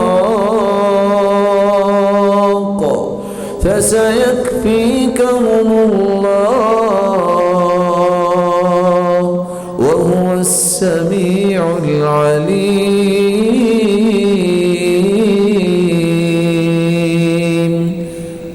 جب تک صحابہ جیسا ایمان نہیں ہوگا اس وقت تک تم ہدایت یافتہ ہی نہیں ہو. تمہاری ہدایت متحقق ہی نہیں ہو سکتی. تمہاری ہدایت کنسیڈر ہی نہیں ہے کہ جب تک تم صحابہ جیسا ایمان نہیں لے آتے. تاریخی تو یہ ہے کہ وہ عورت جس جیسی عورت روئے زمین پہ اللہ نے اتاری نہیں ہے، اتنی پاکیزہ عورت جس کی پاکیزگی کو جب تک میں اور آپ پڑھتے نہیں ہم پورا قرآن نہیں کر سکتے، جس کے بستر پہ وحی نازل ہوتی، جو دنیا میں بھی اور جنت میں بھی سید المرسلین کی بیوی اور زوجہ مطہرہ ہے. ہر شخص کی خواہش ہے مجھے موت آئے میں سجدے میں ہوں، میری زبان پہ کلمہ ہو، میں نماز پڑھ رہا ہوں. میرے رب کے فیصلے دیکھیے کہ اللہ ذوالجلال نے جب اپنے پیغمبر کو بلانا تھا سید المرسلین کو تو کس حالت میں بلایا؟ اللہ کے رسول صلی اللہ علیہ وآلہ وسلم کی زوجہ بیان کرتی ہیں بین حاقنتی و ذاقنتی. آپ صلی اللہ علیہ وسلم نے میرے ہی سینے سے ٹیک لگائی ہوئی تھی. جب آپ نے ہاتھ کو بلند کیا بالرفیق الاعلی بالرفیق الاعلی، جب یہ الفاظ بولے تو ساتھ ہی آپ کا مبارک ہاتھ لٹک گیا اور آپ اللہ کے پاس چلے گئے. آج اسی ماں کو، اس مومنوں کی ماں کو سیدہ عائشہ رضی اللہ تعالی عنہ کے بارے میں زبان کھولی جائے اور صحابہ کے بارے میں، روشنی کہاں سے آئے گی؟ یہی تو روشنی کے نور تھے جن کے ذریعے اسلام آگے پھیلا. یہی تو وہ صحابہ تھے جس کے بارے میں عبداللہ ابن مسعود فرمایا کرتے تھے من کان مستنا فلیستن بمن قد مات اولئک اصحاب محمد صلی اللہ علیہ وسلم. کسی نے اگر اقتداء کرنی ہے، پیروی کرنی ہے، اپنی زندگی کے زاویے درست کرنے ہیں، صحابہ کو دیکھ کے اپنی زندگی کے زاویے درست کرے. یہ اللہ کے رسول کے صحابہ تھے، ساتھی تھے جن کے سامنے وحی کا نزول ہوتا تھا.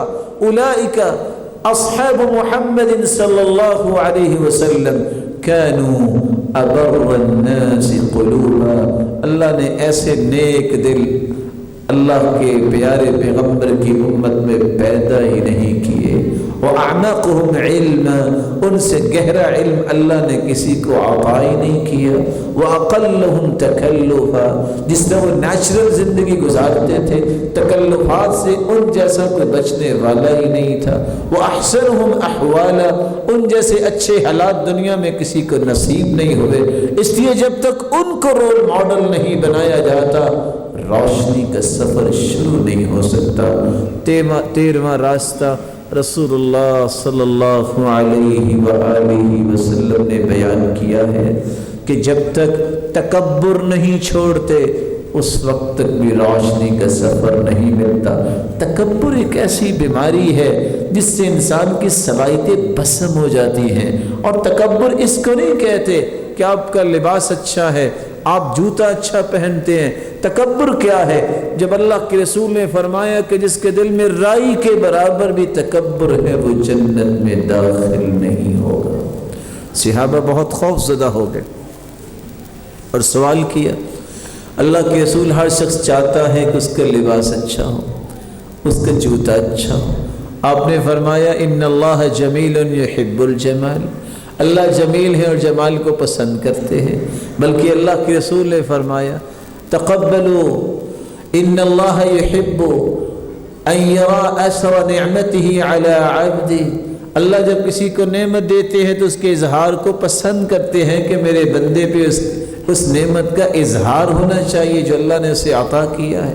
تکبر تو یہ ہے، الکبر بطر الحق وغمط الناس، جو حق کو ٹھکرا دے وہ متکبر ہوتا ہے، جو لوگوں کو اپنے پلے کا نہ سمجھے، اپنے سے حقیر سمجھے، یہ متکبر ہوتا ہے۔ میں راجپوت ہوں، یہ ارائی ہے، میں سید ہوں، یہ کھرل ہے، یہ فلاں ہے۔ کون سے خاندان؟ یہی بت تو اللہ کے رسول نے توڑے تھے جو ابھی تک باقی ہیں، یہی تو سارے بت اپنے پاؤں تلے روندے تھے، جاہلیت کے بت جس میں اللہ کے رسول نے فرمایا تھا لوگوں میری بیماری آئے گی، الفخر بالاحساب، اپنے خاندانوں پہ ناز کریں گے۔ اور آپ نے خود بحجۃ الوداع کے موقع پہ کہا تھا کل امر من امور الجاہلیہ موضوع تحت قدمی، لوگوں یاد رکھنا آج میں نے جاہلیت کی ہر چیز اپنے پاؤں تلے رون دی ہے۔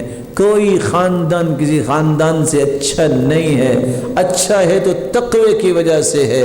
اور کیسا خاندان؟ قرآن نے اس کی بابت بیان کیا ہے وَجَعَلْنَاكُمْ شُعُوبًا وَقَبَائِلَ لِتَعَارَفُوا إِنَّ أَكْرَمَكُمْ عِندَ اللَّهِ أَتْقَاكُمْ، ہم نے خاندان بنائے، قبیلے بنائے تاکہ تعارف ہو سکے، یہ احمد بھائی اس خاندان کے ہیں، یہ احمد بھائی اس خاندان کے ہیں، یہ احمد بھائی اس خاندان کے۔ تعارف، یہ نہیں کہا لتفاخروا تم فخر کرو، لتخاصموا تم جھگڑا کرو، فرمایا ہے لتعارفوا، یہ خاندان تو تعارف کے لیے ہے۔ ان اکرمکم عند اللہ اتقاکم، اللہ کے نزدیک عزت والا وہ ہے جو جتنا زیادہ تقوی اختیار کرتا ہے اتنا زیادہ اللہ کے ہاں عزت والا ہے۔ آخری دو باتیں پیش کر کے میں بات کو مکمل کرنا چاہوں گا۔ ایک تاریک راستہ جس کی نشاندہی رسول اللہ صلی اللہ علیہ وسلم نے کی ہے کہ علم و دانش کے نام پہ علم کی گتھیاں سلجھاتے ہوئے یہ تو دیکھو کہ علم سیکھ کس لیے رہے ہو، یہ پڑھائیاں کس لیے کر رہے ہو، یہ ذہن جو ہے اس کی ٹھیکریاں گھس رہی ہیں تو کس بات پہ گھس رہی ہیں، تمہارا مطمع نظر کیا ہے، تمہارے مقاصد کیا ہے، یہ کس لیے اپنی ساری کی ساری پونجی لگا دیتے ہو کہ ڈگری مل جائے، یہ کس لیے راتوں کو جاگتے ہو، تہجد تو نہیں، یہ تم نے ان لوگوں کی کتابیں پڑھنے پہ سارا کچھ صرف کر دیا کہ ہونا تو یہ چاہیے تھا محمد مصطفیٰ کے بارے میں تم پڑھتے، تم نے مسٹر چپس میں ہی اپنی زندگیاں گزار دی۔ یہ کون تھا، کیا تھا، کس وجہ سے علم سیکھ رہے ہو، یہ راستہ بھی کلیئر کرو۔ رسول اکرم صلی اللہ علیہ وسلم نے فرمایا جو اس لیے علم سیکھتا ہے میرا رب راضی ہو جائے۔ جو اس لیے علم سیکھتا ہے جہالت مجھ سے دور ہو جائے۔ جو اس لیے علم سیکھتا ہے میں معاشرے کو روشنی دینے والا بن جاؤں۔ یہ 3 مقاصد کے لیے، رب کی خوشنودی کے لیے، اپنے آپ سے جہالت کو دور کرنے کے لیے، مسلمانوں کی خیر خواہی کرنے کے لیے، یہ نیت لے کے جو گھر سے نکلتا ہے، اللہ کے رسول نے فرمایا پہلا قدم جب اپنے گھر سے باہر رکھتا ہے، بڑے بڑے بادشاہوں کے لیے تو کارپٹ بچھائے جاتے ہیں، اللہ اپنے فرشتوں سے کہتے ہیں نہیں، یہ بادشاہ کیا جانے ان کی قدر، ان کے پاؤں زمین پہ نہیں لگنے چاہیے۔ ان الملائکۃ لتضع اجنحتها لطالب العلم رضا بما یطلب، اللہ کے نورانی فرشتے اپنے پروں کو بچھا دیتے ہیں، اور جس جگہ سے یہ گزر کے جا رہا ہوتا ہے وہ درخت ہوں، ما من حجر ولا شجر ولا مدر، کوئی درخت ہے، پتھر ہے، گھر ہے، کل کو اس کے لیے گواہ بن جائیں گے۔ اور اللہ کے رسول صلی اللہ علیہ وسلم نے فرمایا یہ سیکھنے سکھانے کی نیت سے نکلتا ہے، مسجد میں آ جاتا ہے، کان لہ کاجر الحاج المحرم تاما حجتہ، یہ نماز پڑھ کے آیا ہے، سیکھنے کے لیے کچھ بیٹھ گیا ہے، سکھانے کے لیے کچھ وقت نکالا ہے، اس کو اتنا ہی اجر و ثواب ملے گا جتنا 10 لاکھ روپے لگا کے حاجی حج کر کے واپس آتا ہے، اس کو بھی اللہ اتنے اجر سے نواز دیں گے۔ یہ چل رہا ہے، اس کے کپڑوں پہ بھی گرد آتی ہوگی، اس کی جوتی پہ بھی گرد آتی ہوگی، قیامت کا دن ہوگا اصابہ مسکن یوم القیامہ، جتنی گرد اس پہ پڑی رب تعالیٰ جنت کی اتنی کستوری اسے عطا کر دیں گے۔ من سلک طریقا یلتمس فیہ علما سہل اللہ لہ بہ طریقا الی الجنہ، جو اللہ کی رضا کے لیے نکلتا ہے رب تعالیٰ اس کے لیے جنت کا راستہ آسان کر دیتے ہیں۔ لیکن اگر وہ طریقی کا راستہ نہیں چھوڑتا، کون سی طریقی کا راستہ؟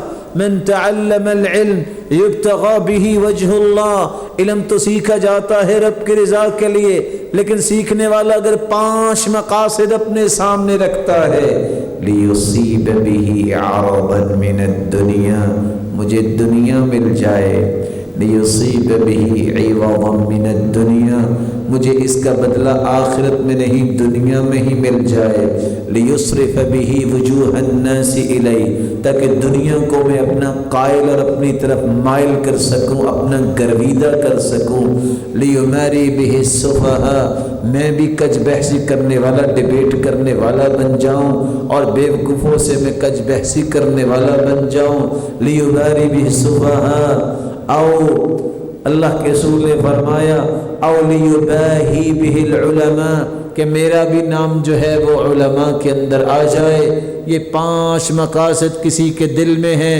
اس طریق راستے کو چھوڑ دو، جلدی چھوڑ دو، کیونکہ آگے حدیث کے الفاظ ہیں فَإِلَى النَّارِ، یہ تو جہنم کی طرف ہی جا رہا ہے۔ آخری بات، دعا یہ انسان کے لیے بہت بڑا اسلحہ ہے۔ اللہ سے مانگنا، لوگوں کے سامنے کشکول گدائی لے کے جانا، اس کو چھوڑ دیجئے، اپنا ہر فکر، ہر سوچ، ہر آہ اللہ کی طرف پہنچائیے، اللہ سے مانگنا سیکھیے، اللہ کے سامنے گر گڑانا سیکھیے، اوقات کا استعمال کیجیے، اس صلاحیت کو جانیے کہ انسان جتنا بھی سخت ہے، بچہ معمولی سا رو لیتا ہے تو سب کچھ دینے کے لیے والدین تیار ہو جاتے ہیں۔ جب اذان ہو جائے، اذان اور جماعت کے درمیان یہ 15 منٹ کا ڈیوریشن جو ہے، اس میں دعا کرنا سیکھیے، سحری کے وقت دعا کرنا سیکھیے، سفر میں ہو تو دعا کرنا سیکھیے، کوئی ظلم کرتا ہے تو مظلوم کی دعا کو اللہ رد نہیں کرتے، اور حدیث میں آتا ہے من لم یسأل اللہ یغضب علیہ، جو رب سے نہیں مانگتا اللہ کا قہر اس پہ بھی ٹوٹتا ہے، اللہ اس پہ بھی غضبناک ہوتے ہیں۔ اور یہ اصول ہی عجیب ہے، دنیا میں کسی سے مانگے تو وہ ناراض ہوتا ہے، رب سے نہ مانگے تو وہ ناراض ہوتا ہے، اس لیے اللہ سے مانگیے۔ اور آج کل تو راتیں بھی لمبی ہیں، رسول اکرم صلی اللہ علیہ وسلم نے فرمایا من تعار من اللیل جو رات کی تاریکی میں اس کی آنکھ کھل جائے. یہ لمبی راتیں سو سو کے بندہ تھک جاتا ہے. آنکھ اگر کھل جائے صرف اتنے الفاظ کہہ دو لا الہ الا اللہ وحدہ لا شریک لہ لہ الملک ولہ الحمد وہو علی کل شیء قدیر سبحان اللہ والحمد للہ ولا الہ الا اللہ واللہ اکبر ولا حول ولا قوة الا باللہ. جو منہ سے الفاظ نکلیں گی رب تعالیٰ اسے فوراً قبول فرما لیں گے. دعائیں کرنا سیکھیے. سچ کہا میرے بھائی نے کہ ہم نے کتنی دعائیں کی. اگر آپ کو سب کچھ مل چکا ہے اپنے رشتہ داروں کے لیے کر لیجئے, اپنی اولادوں کے لیے کر لیجئے, اپنے دوستوں کے لیے کر لیجئے, جو دنیا سے جا چکے ان کے لیے دعائیں کیجئے, اپنے اس معاشرے اور وطن عزیز کے لیے کیجئے, اور اپنے حالات کو بہتر بنانے کی دعائیں کیجئے, اور مسلمانوں کی حفاظت کی دعائیں کیجئے. آپ کی دعائیں تو ختم نہیں ہو سکتی. یہ دعا کا فن سیکھیے. کوئی دن ایسا نہیں گزرنا چاہیے جس دن تمہیں رب سے ہم کلام نہیں ہونا چاہیے. اللہ کے رسول تو مجلس میں بیٹھتے اس وقت تک مجلس برخاست ہی نہیں کرتے تھے جب تک وہ 70 مرتبہ استغفار نہیں کر لیتے تھے. اور اللہ کے پیغمبر کا تو کوئی گناہ بھی نہیں تھا. اللہ کے رسول فرماتے ہیں میں ہر روز اللہ کے سامنے 100 مرتبہ توبہ کرتا ہوں جن کا گناہ ہی کوئی نہیں ہے. اور ہم تو ویسے بھی دن رات کی ہر گھڑی میں کوئی نہ کوئی غلطی کر بیٹھتے ہیں, کوئی بھول کر بول لیتے ہیں, کوئی کام کر بیٹھتے ہیں. مجھے اور آپ کو تو زیادہ ضرورت ہے اللہ مجھے اور آپ کو توفیق سے نوازے اور تاریک راہوں سے نکال کر ہمیں روشنی کی راہوں پہ گامزن فرمائے. رب تعالیٰ سے دعا ہے جتنے یہ بات سن رہے ہیں سب کو اللہ رحمتوں, راحتوں اور عزتوں اور برکتوں سے نواز دے. کوئی بیمار ہے اے اللہ ان کی بیماریوں کو شفاؤں میں بدل دے. جو کسی مصیبت میں ہے اللہ ان کی مصیبتوں کو خوشیاں بنا دے. صاحب اولاد ہیں تو ان کی اولادوں کو نیک بنا, دست و بازو بنا, آنکھوں کی ٹھنڈک بنا اور صدقہ جاریہ بنا. جو بے اولاد ہیں ان کی جھولیوں کو بھی بارونق بنا. مولا کریم مال والے بیٹھے ہیں تو ان کے مال میں برکت فرما, شریروں کی شرارت اور حاسدوں کے حسد بچا اور ان کو حرام کے پہلوؤں سے محفوظ فرما. اور جو بے روزگار ہیں اے اللہ تو ان کو بھی تونگر بنا اور مقروض کے غیبی خزانوں سے مدد فرما. جس طرح یہاں جمع ہیں اے اللہ سب کو جنت الفردوس میں جمع فرما. اپنے محبوب کی رفاقت نصیب فرما اور اپنے دیدار کا مستحق بنا. میں بھول نہ جاؤں جب حاجی حج پہ جاتے ہیں تو سب لوگ حاجیوں کے لیے دعا کر رہے ہوتے ہیں, پائلٹ کے لیے کوئی دعا کرتا ہی نہیں ہے. حالانکہ پائلٹ سو جائے تو اب جانتے ہیں کون پہنچے گا حاجی. اس لیے میں دعا گو ہوں ان اپنے بھائیوں کے لیے, ان اپنے بیٹوں کے لیے جنہوں نے دین کی بات سننے سنانے کا یہ موقع بنایا ہے کہ رب تعالیٰ ان کو دنیا اور آخرت میں عزتوں سے نوازے, ان کے اس عمل کو توشہ آخرت بنائے اور شرف قبولیت سے نوازے. وآخر دعوانا ان الحمد للہ رب العالمین.